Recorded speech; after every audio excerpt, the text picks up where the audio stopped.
Obviously, DeMarco Murray had a $120 plus on the ground, and Aaron Rodgers. I got to tell you, I thought Aaron Rodgers just got better as that game went on. But even in the first half, late in the second quarter, I think it was, I tweeted just Aaron Rodgers is the man for just no particular play except he threw a ball. And I think it was a sideline pass to Cobb. It was maybe about a 15, 18-yarder. Cobb he toe-tapped it on the sidelines. If you remember the play I'm talking about, he just toe-tapped it on the sidelines. But anyways, as there's like 30 seconds left in the half, so the team is hustling back to the line so they can run the next play, even though they called a timeout on this drive. It was right at the end of the first half, and the camera is behind the field, behind the players, so everybody's moving away from the camera. And Aaron Rodgers, practically on one leg, is hopping down the field, and you can just see a guy gutting it out. Truly, guys, I know this sounds like when we wax nostalgic about a guy 50 years later, but I'm telling you, that's gutsy. And he got better, I think, as he warmed up, maybe loosened his leg up a little bit. You get tolerance to the pain, and it starts to become it doesn't hurt as much because you're getting used to the pain.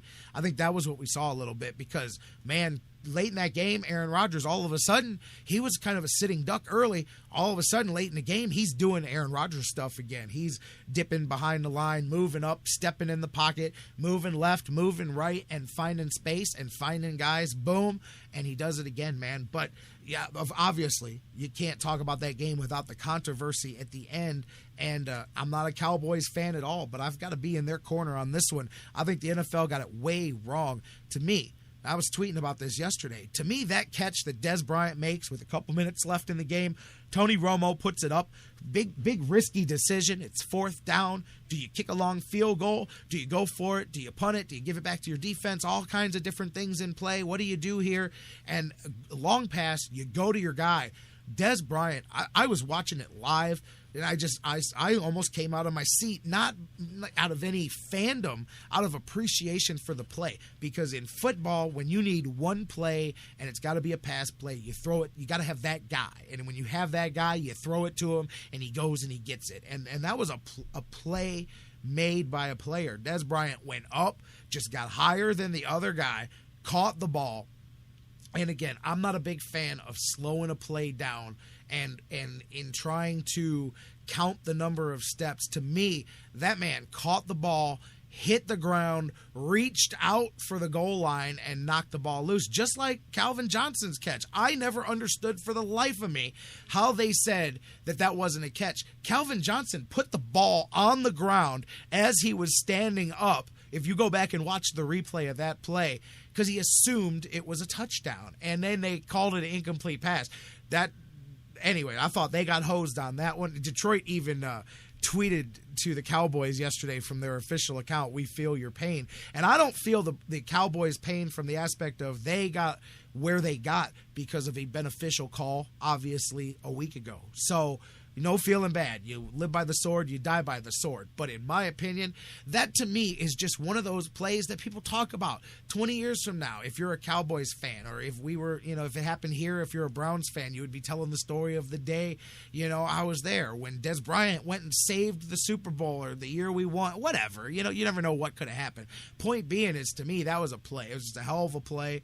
I thought it was a catch, but again, yeah, you can't change it, and I sure don't care enough to cry sour grapes for the Cowboys, but I thought that was an aspect of replay going too far, trying to slow it down and count the number of steps. I mean, at no point to me is that ball not under Dez Bryant's control the entire time that he makes the catch. But it is what it is. I don't think it was a bad application of the rule. I agree with a lot of the people that say it's a bad rule. And I think that the NFL perhaps needs to address that. Maybe not. Hey, look, maybe not. But I've seen other cases where when the ball hits the ground, that helped the receiver hold the ball. I didn't think that was the case here, and I didn't think that was the case with Calvin Johnson in his case. Either way, Aaron Rodgers has a week to get healthy. I see you in the chat room there, Vashawn. Seattle's defense licking their chops, hoping to, if they, I'll tell you what, the Aaron Rodgers needs to be the second half Aaron Rodgers for them to have a chance, because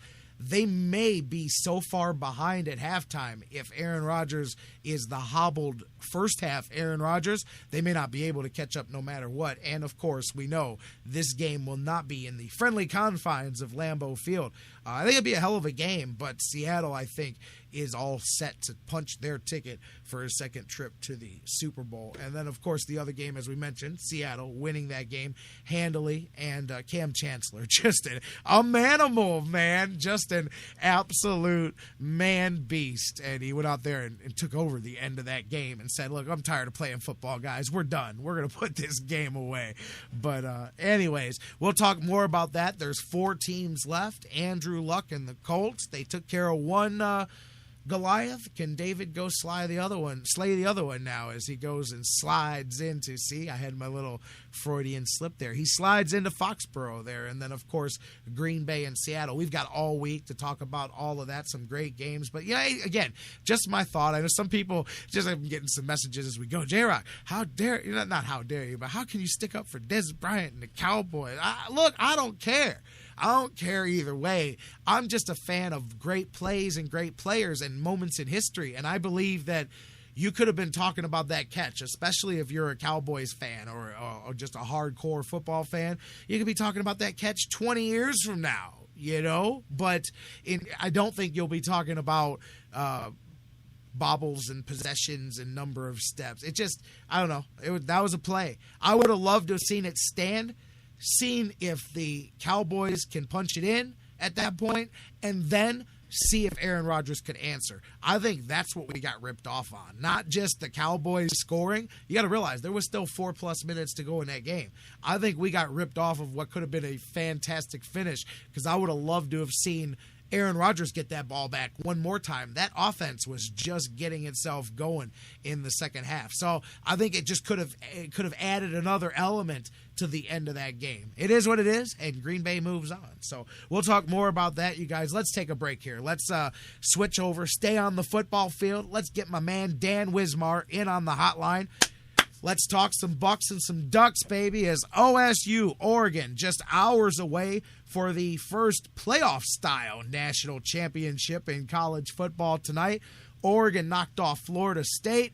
Ohio State took care of Alabama, and the stage is set for what we've got tonight. Let's get Dan Wismar in on the hotline. Let's start previewing it and looking ahead to tonight's game. And let's go to the hotline. While we're doing that, I've got another take here. We're going to go to the phones. One of you guys joining us here. Your take on tonight's game. We'll keep taking them as we go. Caller, you're up tonight. What are you looking for? Bucks and Ducks. Hey, the national championship is tonight, and this is Buckeye Brian calling in from South Carolina. And I got my reasons why the Buckeyes will win here. Rest assured, Buckeye fans, we've been underdogs every time, and what have we done? Number 1, Oregon cannot stop the OSU offense. 2, Bama was much more physical than Oregon. 3, the Buckeyes defense will be fine with the loss of several skill players. I think Oregon might be thin. 4, Ohio State knocked 2 Bama linebackers out of the game by being so physical on offense. 5, Urban Meyer is a much better coach and can prepare, especially as an underdog. He has an amazing record. 6, Oregon won't have at the ball as much with Ohio State rolling it up on offense. You keep the ball away from them, they're not going to be able to do all their 15-second plays. Number 7, Ezekiel Elliott will get over 100 yards rushing, and when he does that, the game is over. Number 8, Cordell Jones is 6'5" and 245 pounds. He can get those 2 yards on third down. I cannot find one area of the game that Oregon is superior over Ohio State outside of the quarterback situation. I thought OSU was 3 points better than Bama, and while they were almost 14 points better. So rest assured tonight, Buckeyes, I have us winning by at least 10 points. And it will be a glorious night of celebration in Columbus and across the great state of Ohio. Go Buckeyes! There you go, Buckeye Brian. Rest assured, as he said, Buckeyes fans, he's got it in the bag for the Bucks. Let's talk about that. Here comes some news and hour 2 of the Sports Fix, talking Buckeyes and Oregon. Coming up next with Dan Wismar, the Cleveland fan, after the news. Don't go anywhere, and hey, share the show. Share what you're listening to right now. Tell somebody else to tune in. We're talking national championships and Buckeyes and Ducks. Oh my! When we come back, hour 2 of the Sports Fix. Get her off my jock, stay with I like that and cling, but that's what happens when bodies start slapping from doing a wild thing. Wild thing. She want to do the wild thing.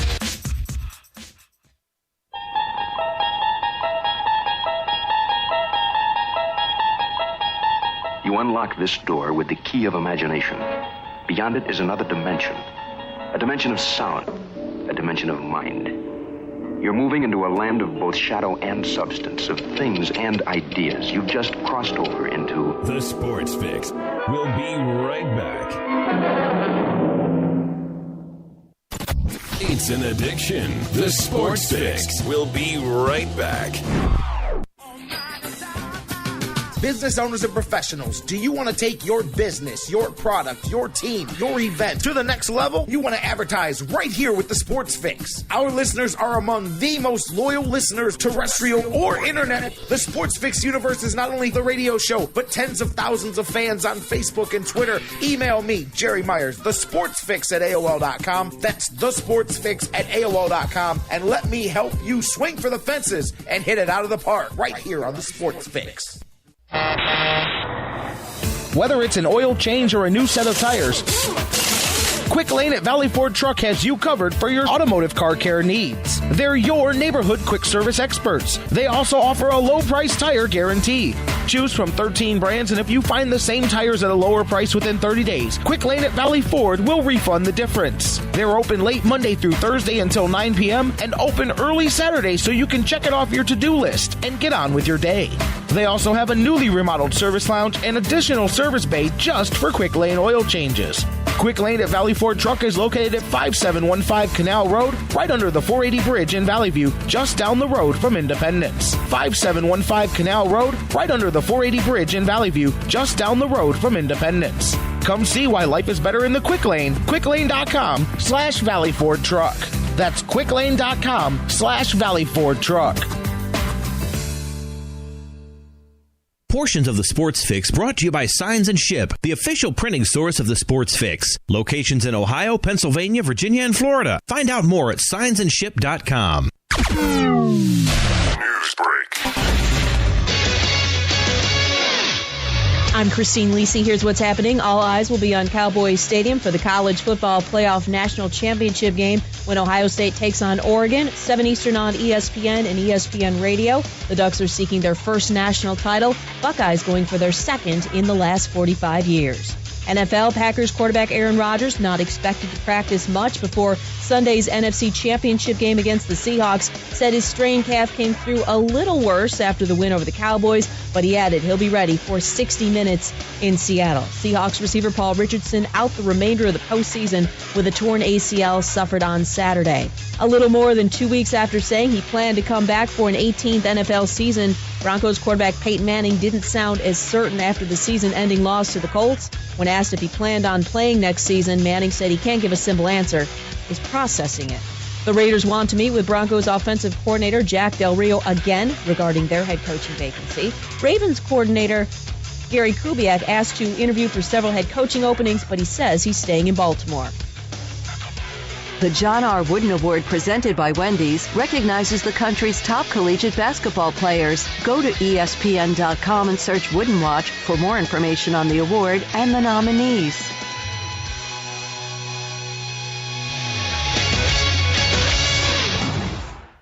You're listening to the Sports Fix. Do we want to get rocked?